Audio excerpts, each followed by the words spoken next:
maybe they want to watch it later. Okay, so welcome everyone. Good to see you all, and welcome Kata. I'm still scared to say her last name. I will practice it mentally and I'll get it right before the end of this hour. But thank you so much for agreeing to chat with us. I would love to kick things off by just if you could tell us a little bit about yourself, where you're based, and what you're studying in terms of your research, and also how you got interested in dog science. Okay, so hi, I'm Kata Vekony, and I don't expect anyone to ever say my name correctly. I live in Hungary, it's in Central Europe. I have a master's in biology, in supra-individual biology, which means that the bigger units of biology, like animal groups, and I'm a PhD student of dog ethology and dog behavior. My main topic is the social dynamics between dogs living together in a multi-dog household. Well, how I got interested. It's a pretty funny and nice story because originally I wanted to be an electrical engineer. And and it took some time to realize that it's not a good fit for me, and I was pretty depressed because I was a teenager when I decided that I will be an electrical engineer. So when I was there, in my early 20s, and I didn't know what to do with my life, I decided to adopt a dog because that solves everything, of course. Yes. And my first dog was not the best behaving dog in the world for at least the first 2 or 3 years. So we went to dog schools, and I became a dog trainer. And and one time we were at the dog school after the class, and a girl came up to me and asked me that could my dog participate in a behavioral test. And I said, well, I don't know what's that, but why not? Okay, the dog will have to go around this V-shaped fence and get a little reward from the edge, and it will be so nice. And then you have to do some stuff, take a bone away from the dog and roll the dog over. And I said, oh, okay, cool, it will be fun. And it was in, I think, 2010. And then I spoke with this girl, and I realized that there is a science where I can learn how a dog works without having to dissect it. So it was just the greatest thing I ever heard of. Mm-hmm. So I started to study biology, and even during my bachelor's, I contacted the Department of Ethology that I really want to do my thesis there, and I'm there since. And the funny thing is that the last paper we had, the Grumpy Dog paper, it's the data from that girl's master's thesis. So oh my gosh, so it came full circle. Actually, my first dog is a data point in that paper. That is so cool. That is fascinating. So you never worked as an engineer, it sounds like. No. You just studied it for a while. I studied 2 years to be an engineer, and I was okay with the math and the physics, but not with the programming and computer science part. So I can relate to that. Actually, I started out my undergrad as a computer science major, and I did that for 2 years. And then I just realized that, well, it was very male dominated. So I just felt always really like, it'd be 3 women in the class and like 100 men, and no one talked to each other. It was just, it was too much. But I switched to biomedical engineering, and that, I think it was a better fit for me personality wise, but also it was 50-50 because a lot of women are interested, I think, in healthcare and medicine. But anywho, it's besides, I'm going on a tangent, but it's interesting how we make changes. And Yeah. now we're here talking about dogs. Thank you for sharing that. You already talked a little bit about the grumpy dog study, but I know there's another study that's really interesting that you have also worked on, the one about obesity in pets. So I will be asking you about both. And then I'd love to hear a little bit more about your future research as well.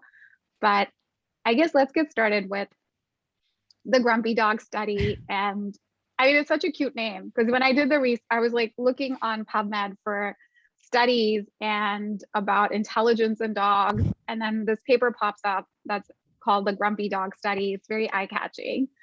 But can you tell us about sort of the origins, and even if maybe we can start with defining the term you said, social behavior in dogs, how that is defined for canines versus humans?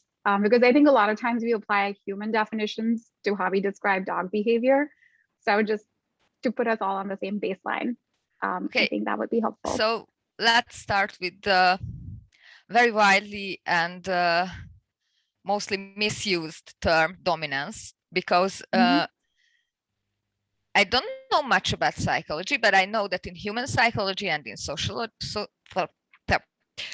sociology, it is mostly a personality trait. But in case of dogs and in case of biology and ethology, dominance is just one measure of a relationship between two individuals. And it can be understood as a result of consistent outcomes of specific interactions around resources, like competing around resources. And one dog usually or always wins around a specific resource, and the other usually or always loses. So one will be the dominant and the other will be the subordinate. And this can stay the same throughout their whole lives, but it can also change. And specifically in the case of dogs, it can be different in case of different resources. So because their motivations are not the same for all resources. In most dog groups or most dog pairs, if we watch closely, it's pretty obvious that who is dominant usually in most cases over who and stuff like that. But there are also dog pairs and dog groups where this is absolutely not that obvious, and they have a very flexible relationship. So I think that this term is the most important.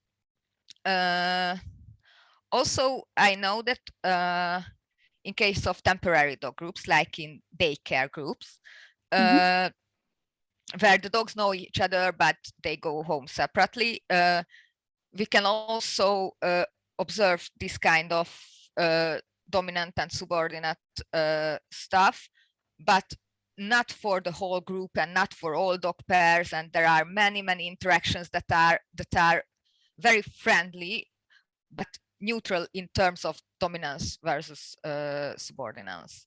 So I hope that we will find similar things in the family dog groups who are living together. Interesting. I know you were looking at multiples essentially, and then are you observing a variety of settings for your research, like the home, daycare, but also shelters, or are you usually looking at one type of setting? We will do multiple behavioral tests, but only in one place, and it will not be the home, and only between dogs living together, so no temporary groups. We will do social learning studies, one dog learning from the other dog, individual problem solving studies, very nicely named toy possession tests, where we see which dog gets the squeaky ball and which dog gets the ball filled with food, and and jealousy test. because the owner can also be a resource for the dogs. So jealousy can be viewed as a competition for this particular resource, the owner. Interesting. I have a follow-up question, but I will ask that later. But I guess when you're doing this research, I know there is a body of research that exists currently. We know some things about social behaviors in these multiple dog groups. How did you come up with your questions around the grumpy dog study? What led to designing that study and studying those specific attributes around grumpiness? Yeah, the grumpy dog study was not about the dog social behavior, but the dog human social connection. And it was mostly the continuation of previous studies which were done by my supervisor about this social learning ability, because it's all about finding the task that is not impossible but difficult enough for the dog, so they can do it by themselves, but not that effectively or not that quickly, and finding if they can learn from someone showing them this task. And previously they found that some dogs learn very quickly from other dogs, and other dogs don't learn from other dogs at all. And some dogs learn pretty well from unfamiliar humans. Some dogs learn a little bit less well. And we wanted to see if this learning ability has to do something with the relationship with the owner. So that's why we came up with this, and we used this fence detouring task because we knew that it's difficult enough but not impossible for the dogs. First, it was surprising for me that it's difficult enough for the dogs, because it's just a V shape. It's very easy to go around. But if you think about dogs and the ancestors of dogs, they were they were hunting on a plain field, and if they saw something that they wanted to get, they just had to go straight for it. So it's not logical for the dogs to go away from the reward in order to get the reward. So that's why it's difficult enough for them. And we asked a bunch of questions about the dog owner relationship in that study, not just about this grumpiness, but it seemed that this grumpiness is the only thing that really is somehow connected to social learning performance. Interesting. Tree said that the findings of the study make total sense to me, and it seems to parallel grumpy, easygoing human behavior. I unfortunately would fall a bit into the grumpy category in that I'm more aware of my surroundings, and I don't like to be uncomfortable or unaware of what's going on around me. But her golden retriever would not care who was where or who had what. That's interesting. Yeah, I think not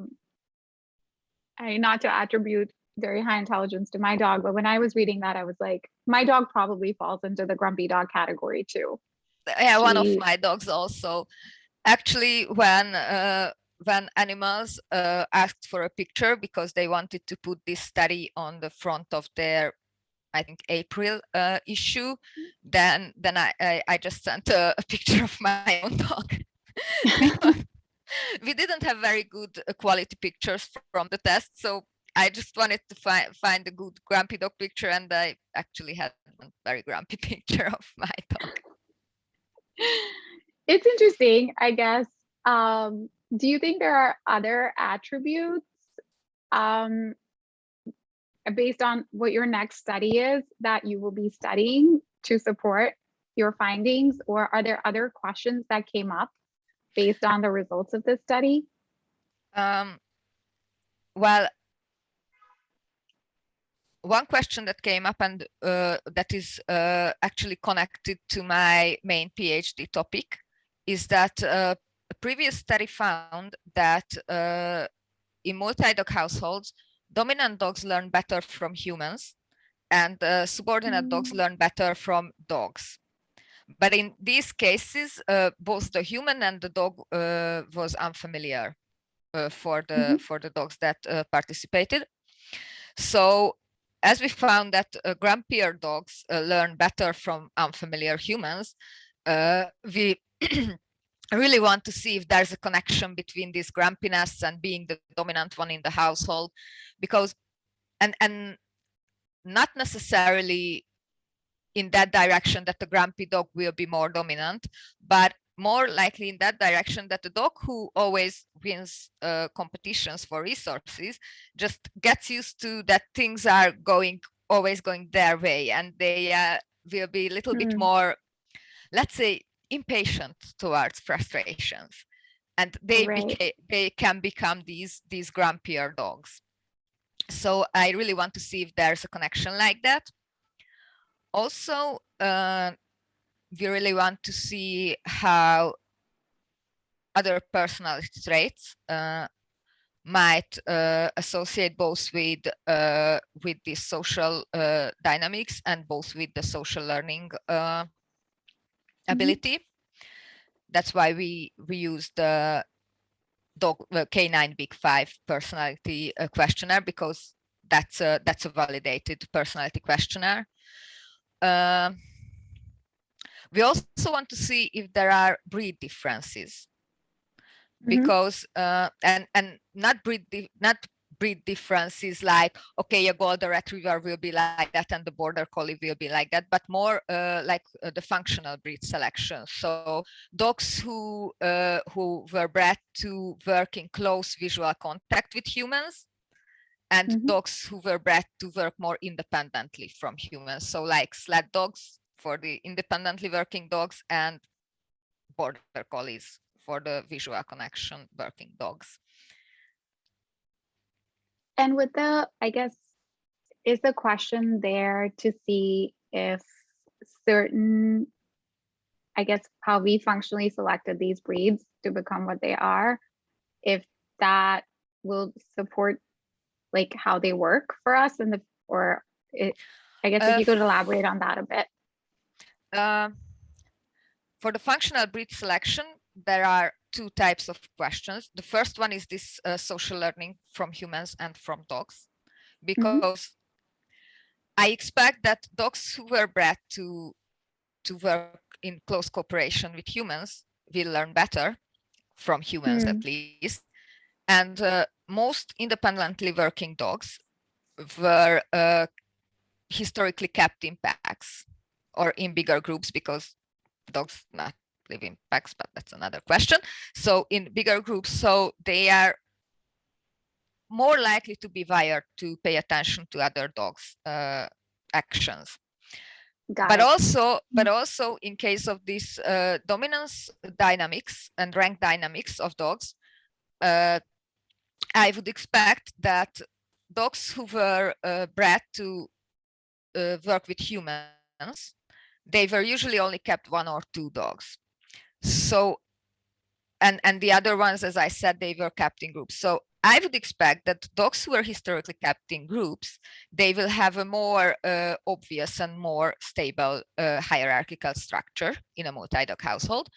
On the other hand, these cooperative working dogs, I expect that they would have more flexible and dynamic hierarchies among each other. Interesting. Yeah, I guess one of the things that when you were talking about this that comes to mind is that, and I don't know if this is, just sort of the standard advice that gets passed down to dog owners, where they'll say, if you bring in a puppy into a household with a dog, the puppy learns faster. And there's no real basis, because, we don't know for sure, but we make assumptions around things like this. But then on the other hand, I have noticed, again, anecdotally, like my dog is slightly older, and when she's around puppies, she has no problem giving them corrections if they get in her face or they're, becoming too interactive. And so I guess some of this is things that we as owners probably are observing with our dogs and don't really know where it comes from. Do you, when you have subjects come in to do these studies, do you take, I guess, do you observe their personalities in advance before accepting them into these studies, or how much do you have to like know about their past behavior in order to admit them as participants, I guess? Because I feel like every dog has its own sort of like background, Yeah. and there could be things that influence how they behave in your tests. Yeah, for these studies, we have a pretty long questionnaire, and the owners who participate in the behavioral test parts have to complete that questionnaire for us. So we have some information about the dog's personality, and also some basic information like where did they get the dog from, or how many dogs do they have, and stuff like that. But as it is not a longitudinal study, so not a study that is going on a long time and we follow the life of the dogs, I think, and I really hope, that what we can learn from the questionnaire is enough. And of course, because of this, many answers we will have are only correlations, and we will not know what came first. For some things, we can manipulate the setting to know what caused what, but for most stuff, it will be correlations and not causations. Right. Oh, we have something in the chat. Yes. I'll read it out really quickly, and Kata, if you want to think of your response. So Tree just quickly asked, perhaps the grumpy, dominant, or most invested in the resource are the more control freaks of the group. So her question is that they may have good expectations for how a familiar person may act or be able to predict what they will do in a certain situation, but they may be more attentive to a stranger as their movements or motivations are unknown. So they don't want to miss out a treat, presentation, or perhaps like a sign of aggression. Yeah, that's an interesting question. That's an interesting thing, and honestly, I didn't think about it this way. Our main reason why the difference only came up in case of the experimenter demonstrating the task was that the owner is equally important for a grumpy dog and for a not so grumpy dog. So the owner is the most important thing in a dog's life. I think that we don't need science to agree on this one. And the social connection and the social relationship with the owner, because in a family dog's life, the owner provides everything and the owner controls everything, even the time when a dog can pee or not. So paying attention to the owner is always very beneficial for the dog. And I think this is the reason why all dogs, regardless of being grumpy or being hyperactive or anything, they learn very effectively from the owner. But the other half is, I absolutely agree. The dogs who are very sensitive to uncomfortable things coming from the environment and coming from humans will be more likely very attentive to a stranger doing things around them. Yeah, I hope I could answer the question. And folks, if anyone else has questions, feel free to chime in as well. I usually mention that when I open the call, but if I missed saying that, feel free to unmute, ask a question. There are some other studies that I also want to ask Kata about. So once we are done discussing, which I think this is a really interesting study. So if you guys do have other questions, or even the topic of social behavior is so fascinating.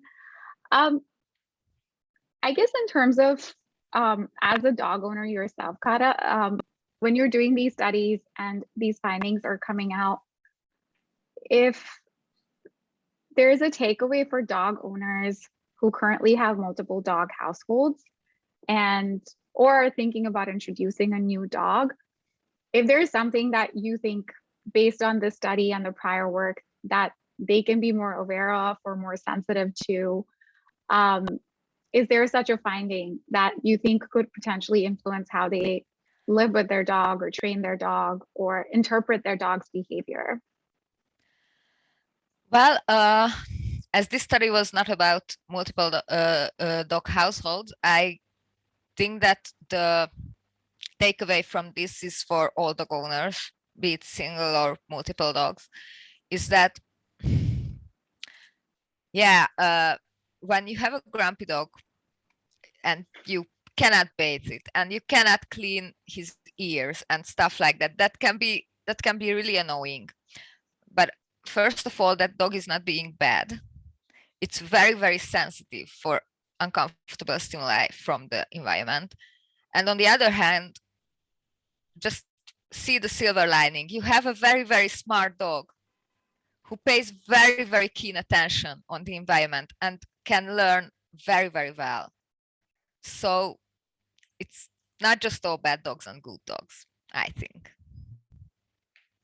Yeah, that's a great takeaway. And I will say it's so fascinating because we are quick to say good or bad, but we forget about the other implications because we think they're uncooperative, but really the dog is just processing things in a very different and perhaps a more superior way than we can imagine, right?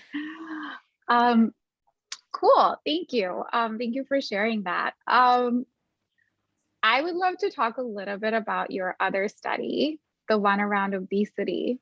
And I know that was not the main topic of today's talk, but I did want to talk a little bit about it because, well, a few months ago, I sent out an email about a study to do with obesity and how, puppy dog eyes, I forget who the author is right now, but how they convince us to feed them more. And, the guilt that is induced often can be one of the reasons that dogs get away with getting fed treats and scraps. And frankly, part of the problem really is that about 50% of pets in the US at least are obese.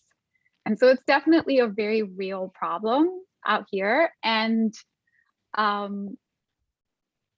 think that the fact that there is more research happening on these things and that it's not necessarily just a US issue, it can be like a human nature issue. I think it's just fascinating to see that there's more research. So I just wanted to ask you a little bit about that study as well, about the origins of that study, and if we can just start there, and then I have more follow-up questions for you.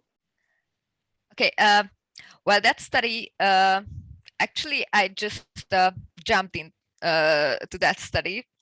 It was a bachelor student thesis work, and I helped her analyzing the data she collected and stuff like that.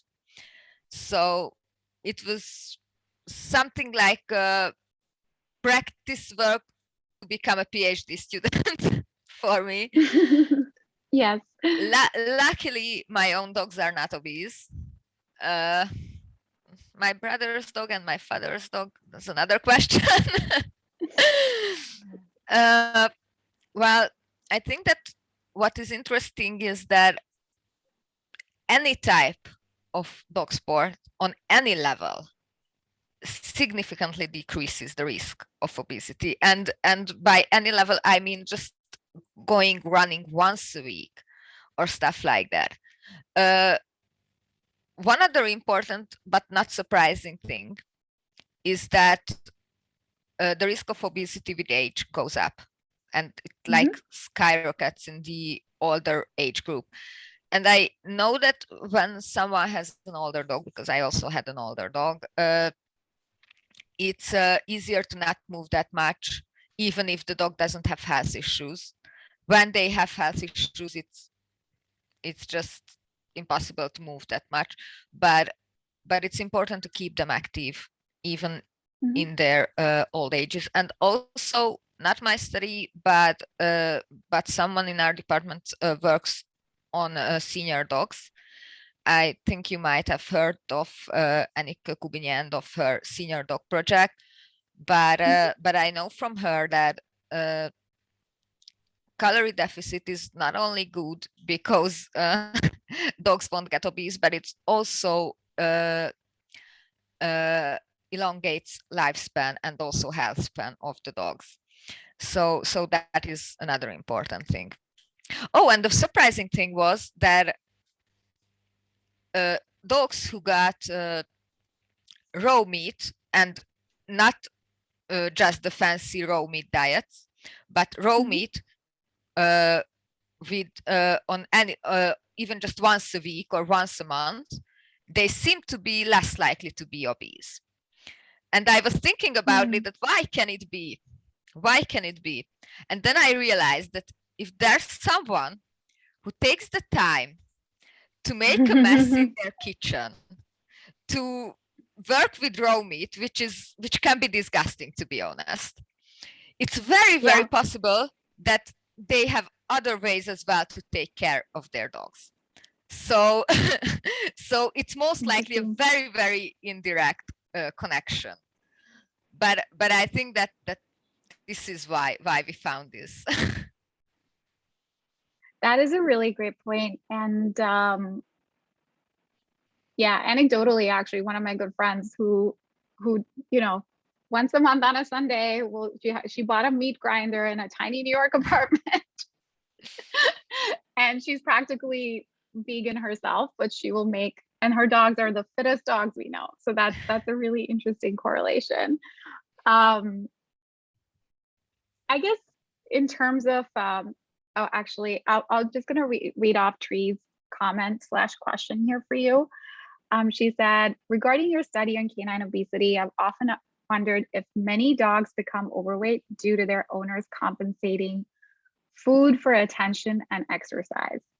For instance, people are short on time or don't make the time to spend with their dog, taking a walk with them, playing, training, etc. So instead, they opt to give them treats as the dog likes it and it's quick and easy. The human feels like they made the dog happy with little effort. And the dog, of course, is happy because they received food. But to me, that seems like a fail for human and dog. But many people fall victim to this situation. Well, honestly, I think that this might be true for some owners, but in case of this study, we didn't find a difference between dogs whose owners said that they regard their dogs as a child or a family member, or owners who said that, oh, it's just a domestic animal in the yard, or who thought that their dog is a working equipment. And if this was the most reason for dog obesity, I think that we would find more obese dogs in the child group and family member group, because usually those are the ones who can be bought by puppy eyes. But there were just as much dogs in the back of the garden, obese, like dogs on the sofa. Interesting. Tree says, yes, that makes a good point. Thank you. Just to shift gears a little bit, because the study does talk about the economic status of, it being independent of economic status. And I just want to talk a little bit about that. Because to me, it suggests then that, well, you said economic status of a country. So just to be clear for those who may not have read the study, because a lot of it is, we think about this in terms of economics, right? We think if you have more money to buy them more treats, or if you live in a wealthier country, maybe you're giving them, you're driving them instead of walking them, or other things that also tend to make humans obese, I guess, or things that can impact the health of humans. But then the study found that it's independent. So I guess a couple of questions there. I know that this was a study that was initiated by someone else, but what prompted that specific question around economic status for your team? Well, just a few years before that paper, there was a very big study about dog obesity, but all the countries they had in that study were Western European or the USA. So I wouldn't say that that Hungary is a very, very poor country, but compared to Western European countries, we are not that well off. So that was our main question, that will they things that they found there also be true in Hungary? And they were. So I cannot say this for a developing country, of course, but most likely in Central and Eastern Europe, these are the same factors affecting obesity. And on the other hand, I know that wealthy people can easily get obese because they have all the money for food. But in Hungary, at least, and I don't know other countries, there are many obese poor people, and it's not because the volume of food, but the quality of food they are eating. So one can be obese and still the body is basically starving. So yep. Yeah, you can be undernourished even though you're eating. Yeah, you're getting all the calories you need. Yeah, and that's interesting you said that, because I think in countries like Asia, or I grew up in India, and so I can only speak to that. I think often the dogs are also fed a different diet. So in India, a lot of dogs are actually vegetarian, because if you belong to vegetarian owners or have vegetarian guardians, they don't want to handle meat. So they want the dog, but they don't want to handle meat. And, I'm sure that could have implications for the dog's longevity and other factors, but most of those dogs are pretty skinny. So it's interesting to see how I think cultural sensitivities also probably influence. And again, it's sort of about the dog parent's lifestyle. Independent, because they could be in a wealthy or a poor family in that scenario. What is the next step for this type of research in the obesity space? What are the next questions that are being asked? I'm not sure, because the girl whose thesis work it was, actually she worked under another PhD student, or no, now she's a PhD candidate, and I think that she's writing her thesis right now from dog obesity. I know that she investigated how owner personality can relate to dog obesity, but to be honest, I don't know that part. But I know that she had a paper on that. So I think that these studies will be soon finished, or at least at our department. Very cool. So we'll have to look out for her for work, I guess, to see. That's awesome. Great. So now I just want to switch gears to your upcoming project, which is the survey that we've been sharing with our community and folks in our newsletter. Can you tell us a little bit about this project and what types of questions you are hoping to answer through this work? Yeah, so the survey is still open, and I think that it will be open for at least one more semester, because my Spanish-speaking colleague just promised that now she has the time and she will translate it to Spanish. Because cool. I'd really like to have answers from all around the world. And now I mostly have from Hungary and from the US.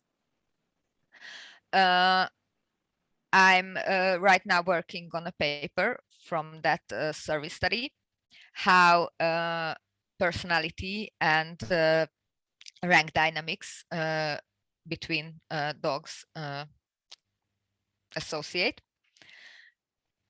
And after that paper, I think that I sent you a little video, because I presented some of the results of that. After that paper, I will start to do the behavior tests from the owners that completed the survey. In the personality versus rank dynamic analysis, I found that 4 of the 5 personality traits that are measured with Big Five are strongly associated with being dominant versus being a subordinate dog.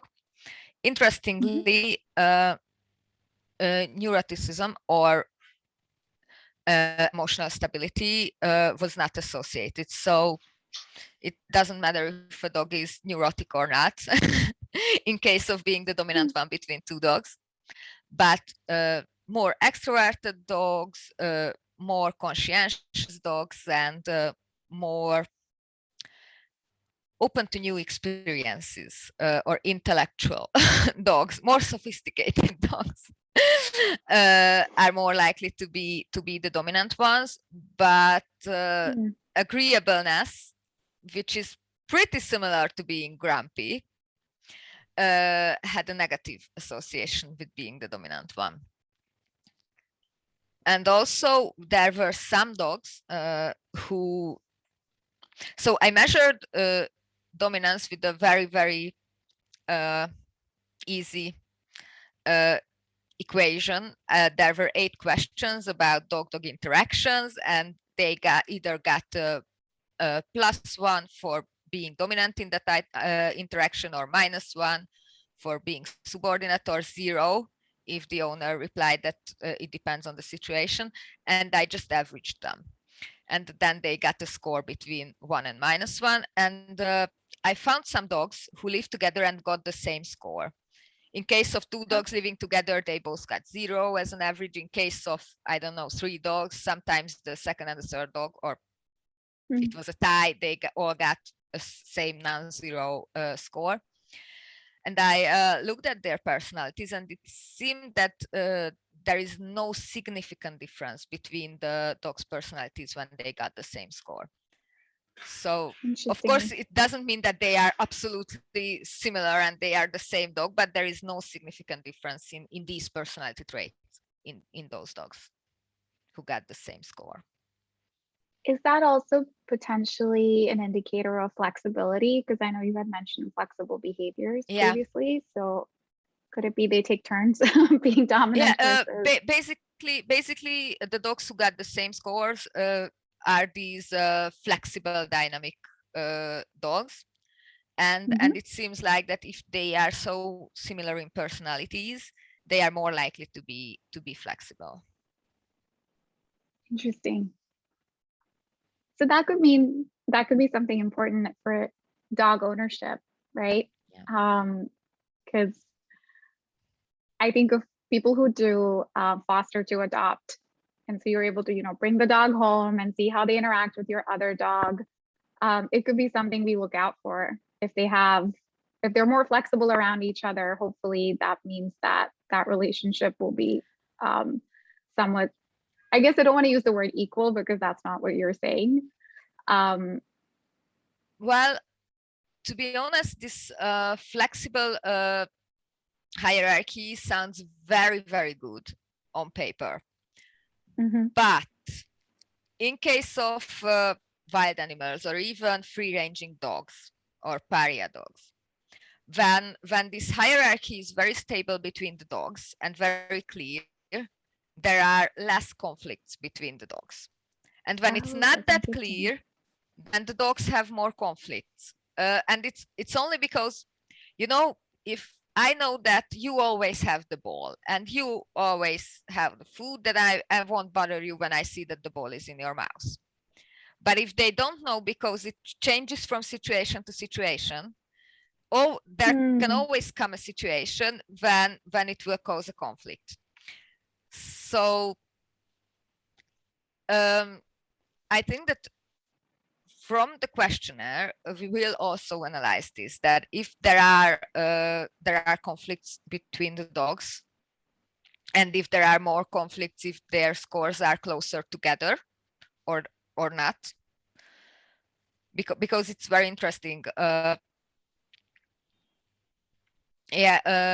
was a study on free-ranging dogs on I think in Italy, but I'm not sure.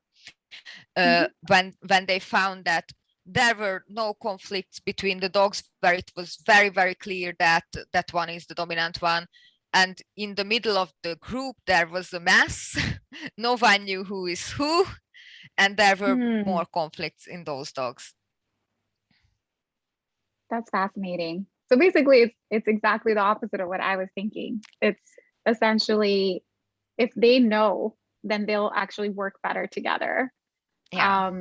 As opposed to if it's always up in the air and you don't know who you're supposed to follow the lead for. Very cool. So you said the data collection is open for another semester, and I think there are a few folks on this chat who have already taken the survey. Thank you. I know Tree definitely has. Yeah, but it's actually going out in our newsletter this week again. So hopefully we'll be able to get you some more folks signing up for it. And for the folks who've taken it, if you don't mind sharing it further so that they can get more data points. And this way also, I believe there will be a greater diversity of dogs because it is a global survey. So anyone can take it, right? I guess, does anyone here have any questions? I don't want to suck up all the air in the room with all of my questions. Please feel free to chime in. These are such interesting topics. Like, I feel like the whole concept of social behavior, these studies are so directly applicable to people who live with dogs that I would just say that no question is a bad question, or there are no stupid questions. Feel free to chime in. I want to make something very clear, but I think that this is not the community where I have to make this disclaimer, but I really have to when I talk about dominance in dogs and stuff like that. The dog doesn't think that the owner is a strange, hairless, two-legged dog. So they don't try to fit us in to their social hierarchy and dynamics. Okay, that's very important. Yes. So, yeah, I think everyone here knows, but it's a good disclaimer. There is a dominance relationship between dogs, but there is no dominance relationship between owner and dog. Okay, just to make it very clear. Yes, Tree is saying yes. That is so often misunderstood. Yeah, we still see that. We posted yesterday actually. Julia Espinoza, who is studying at University of Toronto, and she's studying physical cognition in dogs. She posted a tweet about she was watching this American show called Riverdale. I saw that post. Did you see that? And it's like people are still arguing about it in the comments. And then a few people sent me messages about it. And I was like, okay, like it's really hard to explain because they're like, when my dog is with another dog, they're doing this. And I'm like, yeah, they're dogs. They're not the same species as us. So it's not the same thing. Yeah. I mean, I guess a little bit of it's just anthropomorphism, right? We assume that if they're doing things to each other. I don't compete with my dog for his kibbles, and I don't think that my dog competes with me for my broccoli. So there is no reason to think that there is dominance. Yeah, I guess that's a good question to sort of like start closing out with, like, and I've started asking more people this. Oh, Tree has a question. We'll take hers first. She wants to know what you found to be the most fascinating and or surprising aspect of canine cognition and or socialization. Wow, that's a pretty hard question because I think that everything is very fascinating. Maybe the very surprising and fascinating thing I found, and this will be a third topic, but during my bachelor's thesis, I studied dogs who are crazy for food and dogs who are crazy for toys. And we found that they can be actually addicted to food and addicted to a ball toy very similarly like humans can be addicted to coffee or cigarettes. So it was a very surprising and very fascinating thing. And of course, scientifically, I shouldn't say addiction because I didn't look into their brains, but the behavior was very, very similar to human addiction. And that is really fascinating. Yeah, I've never thought of that either. I feel like that's a whole nother topic to talk sorry, about. sorry, but No, you're fine. Tree asked what was the more fascinating, and this was the most surprising and fascinating thing that I found, that dogs that are actually crazy for balls, and it causes social disturbance in their lives, basically.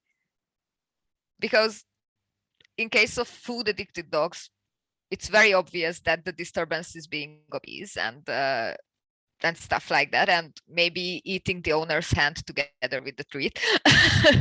but in case of ball crazy dogs, it can cause frustration on in the dog park or stuff like that. So and the behavior is very, very similar to human addictions. I'm pretty curious how the dopamine works in their brains. Yeah, that's fascinating. Tree said perhaps emotional, comforting, and activity like for anxiety. It can be it can be anxiety. It can be in case of dogs who are very addicted to balls. It's usually the working dogs, border collies, Malinois, stuff like that.